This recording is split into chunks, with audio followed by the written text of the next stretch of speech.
global. Escuchábamos ahí a Mon Laferte con su buen amigo Juanes, y nosotros también tenemos amigos de la casa como Fernando Mendoza, que todos los martes nos acompaña aquí desde su perspectiva histórica, porque es historiador y porque también hay muchas cosas pasando en el mundo. Sí, claro, y porque nos permite tener una perspectiva más global de lo que estamos habitando, ¿no? De las noticias que lamentablemente en el espacio de lo internacional están claramente teñidas por los conflictos que en este minuto nos tienen de algún modo con una atención relevante y con mucha tensión, por cierto, lo que está pasando ahí en el Franja de Gaza y otras zonas que siguen en conflicto. ¿Cómo estás, Fernando? Así es, muy bien. ¿Y usted? Hola, Peña, bien, ¿y tú? ¿Bien? ¿Todo bien? Bien, aquí estamos. Preocupadas igual de lo que pasa en el mundo, siempre, claro. sí. Como decías tú, Rayel, lamentablemente ahora cualquier una noticia que uno ve, bueno, ahí estamos siempre pensando en ti, Feña. Vamos a hacer un lamentablemente análisis. suelo traer malas noticias. Sí, porque de eso Sobre se todo trata la ahora. historia un poco, las cosas que marcan para bien o para mal, pero lamentablemente siempre hay un escenario negativo cuando hablamos de Para mal, la historia casi todo para mal, no es muy alegre. Es verdad. El humano suele Marcar, poder. Dejar la escoba. dejar la escoba y repetir, y Sí. sobre todo con lo de Israel es sorprendente en el sentido que vuelve a un argumento religioso. Sí. Eso es llamativo porque cuando Israel se independiza sin perjuicio, que lo que hace es desplaza a más de 1 millón de palestinos, que es uno de los orígenes del conflicto actual.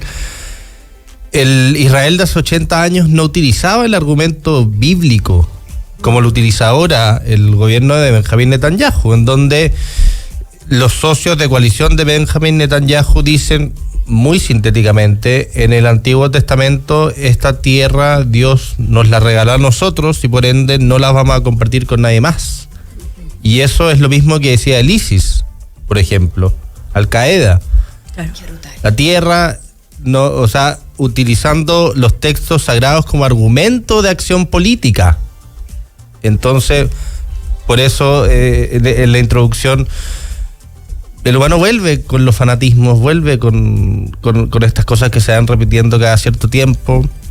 La testarudez del poder, no sé qué será, si es una condición animal o qué cosa, pero... Y que cuando hablamos de credos, tú lo has dicho muchas veces, pero ahí no hay mucho más que hacer, porque cuando hay temas políticos, por supuesto entran los conflictos desde los egos, desde que alguna persona quiere tomarse o no el poder, pero cuando ya estamos hablando de algo que tiene que ver con lo divino y con los credos de estas personas, nada que hacer, porque no hay una respuesta lógica, convengamos, quizás sí desde la fe, pero no hay una respuesta aquí mundana. Entonces, bueno, hay nada más que claro, esperar la lo que cada persona cree, ¿no? ¿Pero a quién le vamos a preguntar acerca de esto? ¿A Dios? Por eso. ¿En serio?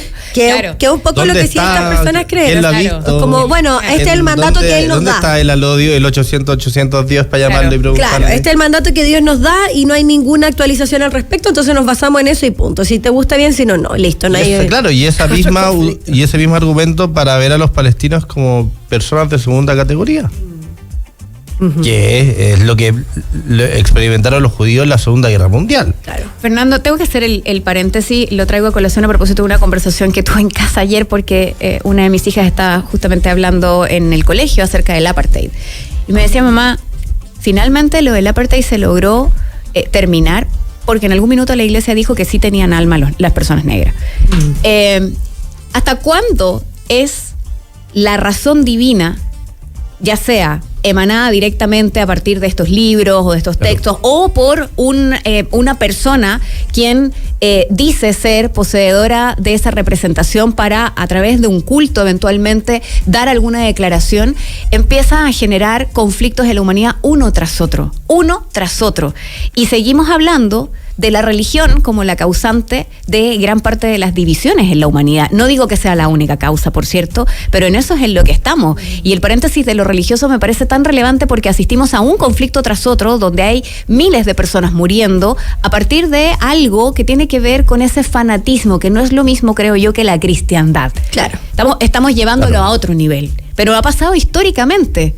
Entonces, qué frustrante pensar que con las herramientas que uno podría tener en lo evolutivo de la comprensión del ser humano en el año 2025 siga siendo milenaria la causa del conflicto. Claro. Y así seguiría siendo lo más probable. Claro, y lo interesante es que lo milenario es más reciente, porque al final es este último gobierno que lleva 2 años en el poder, porque Netanyahu tiene socios, tiene otros partidos políticos, y son estos partidos políticos que cada vez más están utilizando este discurso. Entonces eso es aún más impactante.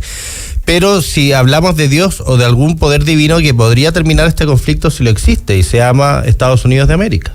Hay un país que sí podría cortar el conflicto, porque primero es el principal país que suministra armas a Israel. En consecuencia, si Trump, que no ha estado calladito, porque ahora si ven en la prensa usted esta mañana algo bastante fuera de lo común, el Reino Unido, que quiere cortar lazos comerciales con Israel, Canadá y Francia, que si Israel no permite la ayuda, el ingreso de ayuda humanitaria, vamos a tomar sanciones. Eso no había pasado desde el 7 de octubre del 2023, o sea, recién ahora se están pegando el cachufazo los europeos, y más por el argumento humanitario, porque recordemos que Gaza mide 40 kilómetros por 6 a 12 kilómetros, o sea, es un terreno muy pequeño, es muy fácil de cerrar, es muy fácil de bloquear la ayuda, e Israel desde marzo del 2025 no ha permitido que entre alimento, medicina, gasolina, y hay un riesgo de hambruna gigantesca. Entonces la presión está llegando por ese lado, pero Estados Unidos,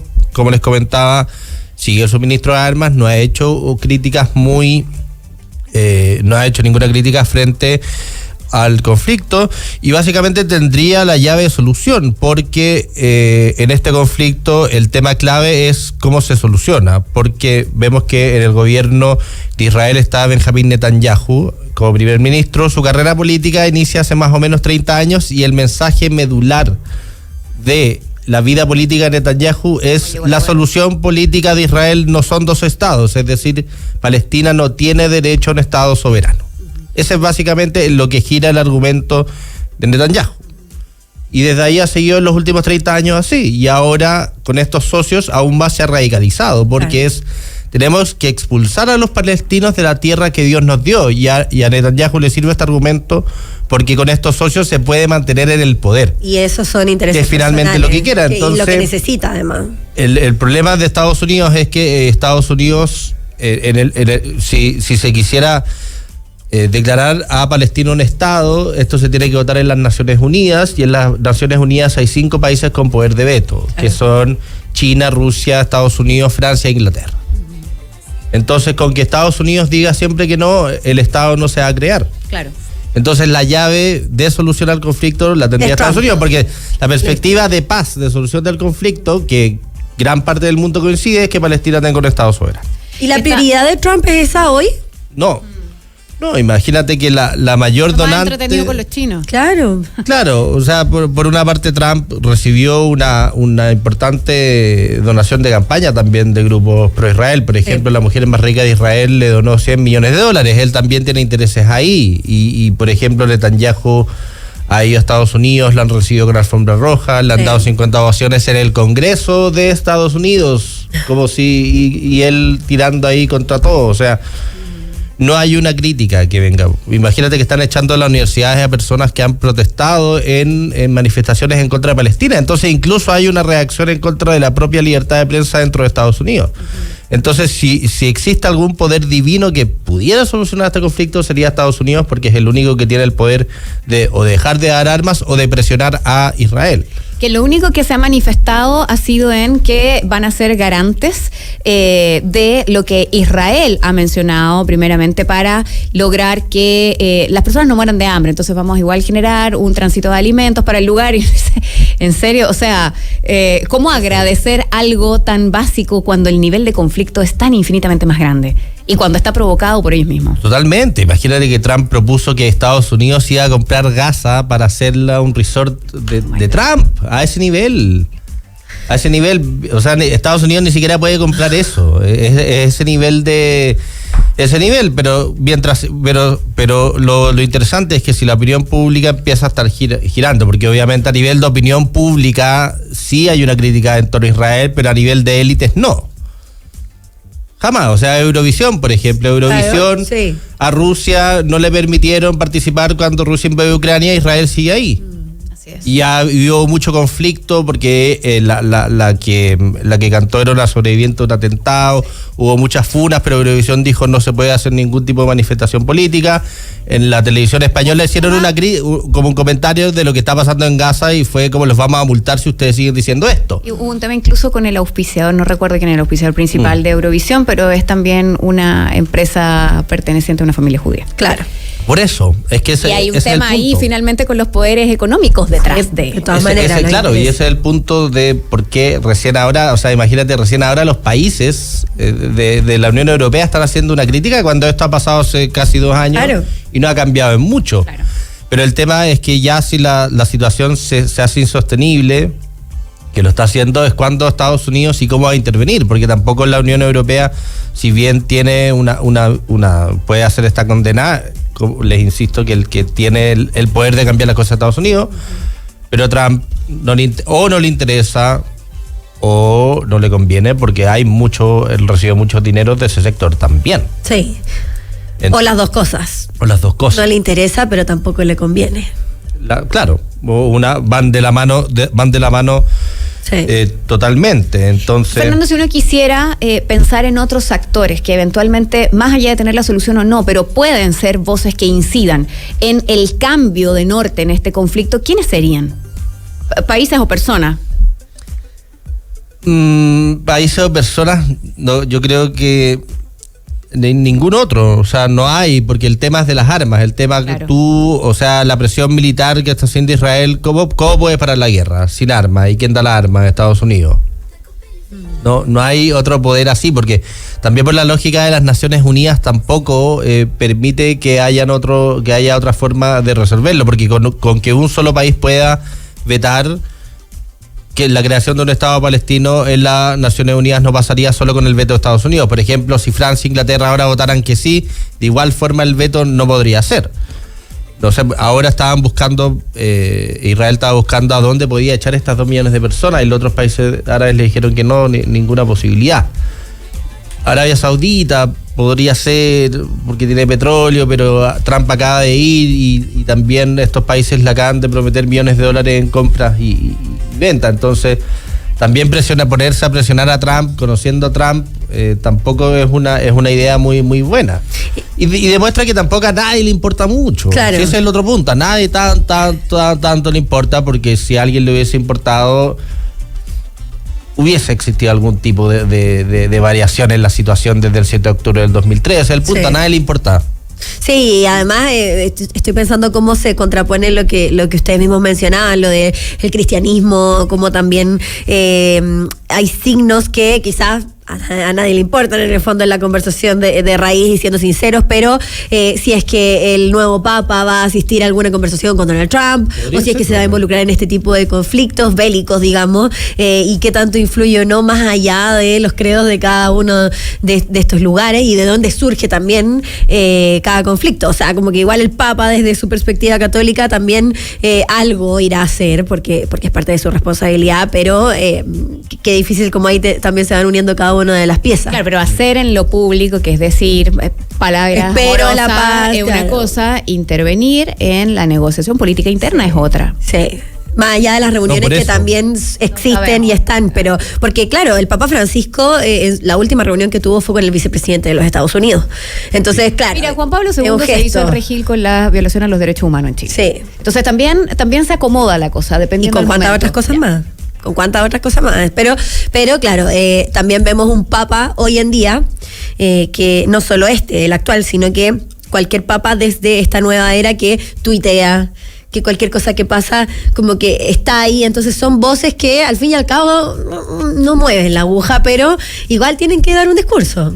No, totalmente. Bueno, sobre todo porque el Papa acaba de llegar y puede tener otra visión, otro carisma, pero de igual forma la influencia real que puede hacer es nula. No es mucha. O sea, aquí al final cuando se vota en las Naciones Unidas por la existencia de un Estado palestino, usualmente el voto es como 193 a favor, 5 en contra de Israel, Estados Unidos, Micronesia y no sé qué país. Sí.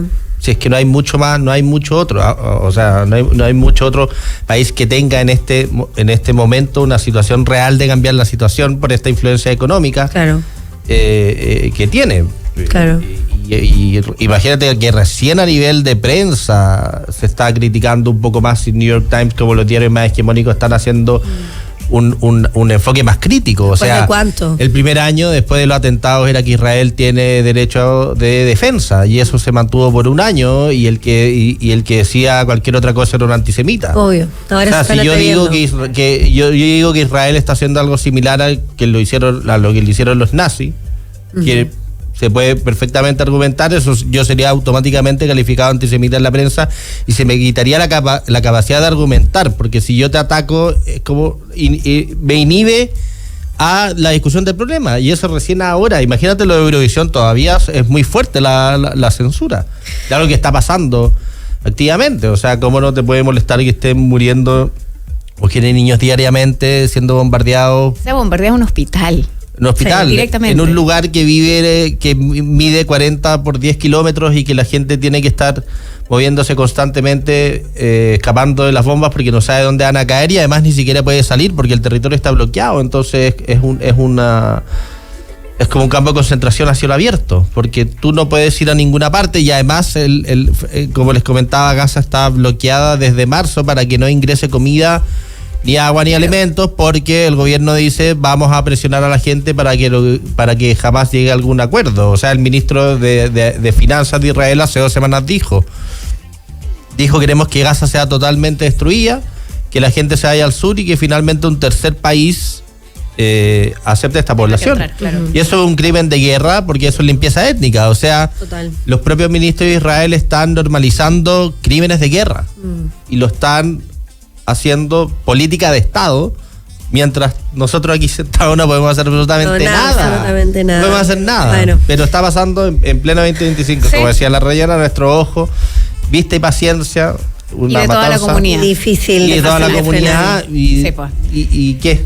¿Y qué podemos hacer al respecto? Fernando, gracias por traernos el tema, porque nos permite además mantener los ojos abiertos, los pies puestos en la tierra que estamos habitando, en la cantidad de conflictos que hay, y por cierto en la relevancia de mantenernos informados al respecto. Así que gracias nuevamente por estar aquí. Nos vemos la próxima semana. Gracias, Feñi. Nos quedamos con una cortita canción antes de seguir con más aquí en esta aldea global, Arctic Monkeys. Ay, me encanta. Teddy Picker es lo que escuchas. Ya volvemos.